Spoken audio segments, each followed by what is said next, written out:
ഒറ്റ കോളനിയിലെ ചിന്നുവിന് വേണ്ട എല്ലാവിധ സഹായങ്ങളും നൽകിയിട്ടുണ്ടെന്നും എങ്ങനെയാണ് ഇവർ ലൈഫ് പദ്ധതിയിൽ നിന്നും പുറത്തായതെന്ന് അറിയില്ലെന്നും വാർഡ് മെമ്പർ അബ്ദുള്ള പറഞ്ഞു. വീട് ലഭിക്കാൻ തികച്ചും അർഹതയുള്ളവരായിട്ട് പോലും വീട് ലഭിക്കാത്തതിന് കാരണം വ്യക്തമല്ല. കല്ലേപ്പാടം കെയർ ഹോമിൽ വീടുള്ളവർക്കാണ് വീണ്ടും വീടുകൾ നൽകിയിരിക്കുന്നതെന്നും അബ്ദുള്ള പറഞ്ഞു. ഒറ്റ കോളനിയിൽ 7-ാം വാർഡിൽ താമസിക്കുന്ന ചിന്നു ഒറ്റ കോളനിക്ക് അവർ ചാനലിൽ വന്നിട്ടുണ്ടായിരുന്നു. അവരുടെ പ്രശ്നങ്ങൾക്ക് ഒരുപാട് കാര്യങ്ങൾക്ക് നമ്മൾ ഇടപെട്ടിട്ടുണ്ടായിരുന്നു. എന്തെന്ന് വെച്ചാൽ അവർക്ക് കയറിക്കിടക്കാൻ ഒരു വീടില്ലാത്ത അവസ്ഥയാണ്. അവർ തീർച്ചയായും ഒരു അർഹതപ്പെട്ട കുടുംബമാണ്. അവർ പലതവണയായി കളക്ടറിൻ്റെ അടുത്തും മന്ത്രിയുടെ അടുത്തും പഞ്ചായത്തും സ്ഥലങ്ങളിൽ കയറി ഇറങ്ങി ഒരുപാട് ബുദ്ധിമുട്ട് അനുഭവിച്ച ഒരാളാണ്. നേരിട്ട് അറിയാവുന്ന ആളാണ് ഞാൻ. അവർ പറയുന്നത് 2017 ഇപ്പോൾ ലൈഫ് മിഷൻ പദ്ധതിയിൽ കൊടുത്തുകൊണ്ടിരിക്കുന്നത് 2017 അപേക്ഷകൾ സ്വീകരിച്ച് 2019 പുറത്തു വന്ന ലിസ്റ്റ് അംഗീകരിച്ചുകൊണ്ടാണ് കൊടുത്തുകൊണ്ടിരിക്കുന്നത്. എന്നാൽ അവർ 2017 അപേക്ഷ കൊടുക്കുമ്പോൾ അന്നത്തെ പ്രസിഡൻ്റായ ശോഭന രാജൻ്റെ അടുത്ത് നേരിട്ട് കൊടുത്തു എന്നാണ് അവർ പറയുന്നത്. എന്നാൽ ആ അപേക്ഷ ഇപ്പോൾ നിലവിൽ എവിടെയാണെന്ന് അറിയില്ല. അവരുടെ ലൈഫിൽ ഉൾപ്പെട്ടിട്ടില്ല എന്ന് പലതവണയായി അവരുടെ അടുത്ത് നമ്മൾ പറഞ്ഞ് മനസ്സിലാക്കുകയും ഇത് എവിടെ നോക്കിയാലും അവർ ഉൾപ്പെട്ടിട്ടില്ല. അവർ അത്രയ്ക്കും അർഹതപ്പെട്ട ഒരു കുടുംബമായതുകൊണ്ടാണ് ഇതുപോലൊരു ചാനലിൽ വന്നിരിക്കുന്നത്.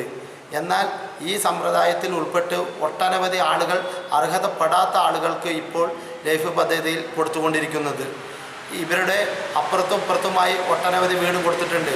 എന്നാൽ ഇവർ കയറി താമസിക്കുന്ന ഒരു താർപ്പായി കെട്ടിയിട്ടുള്ള ഒരു കുടിലാണ്.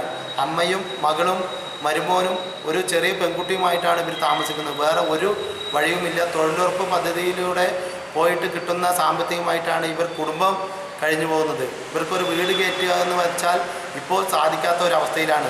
ആരെങ്കിലും ചെറുതായി ഒരു വീട് നിർമ്മിച്ചു കൊടുക്കുവാനോ ഏതെങ്കിലും സംഘടനകൾ ഉൾപ്പെടുത്തിക്കൊണ്ട് എന്തെങ്കിലും ചെയ്യാൻ പറ്റുന്ന സഹായം ചെയ്യുന്നുണ്ടെങ്കിൽ അതിൻ്റെ മുൻഗണനയിൽ നമ്മളും ഉണ്ടാകുമെന്ന് മാത്രം പറയുന്നു. ഇപ്പോൾ ലൈഫ് മിഷൻ പദ്ധതി എന്ന് വെച്ചാൽ പഞ്ചായത്ത് പ്രസിഡൻറ്റിനോ വാർഡ് മെമ്പർക്കോ ആർക്കും ഇതിൽ ഒരാളിനെ ഉൾപ്പെടുത്തുവാനോ ഒഴിവാക്കുവാനോ പറ്റുന്ന ഒരവസ്ഥയല്ല. നേരിട്ട് സർക്കാർ നിയന്ത്രണത്തിലാണ് പോയിക്കൊണ്ടിരിക്കുന്നത്. എന്നാൽ എൻ്റെ വാർഡിൽ 7-ാം വാർഡിൽ കെയർ ഹോം പദ്ധതിയിൽ വെച്ച് 40 വീടുകൾ നിർമ്മിച്ചിട്ടുണ്ട്. അതിലൊന്ന് നിങ്ങൾ ആരെങ്കിലും വന്ന് പരിശോധിക്കണം.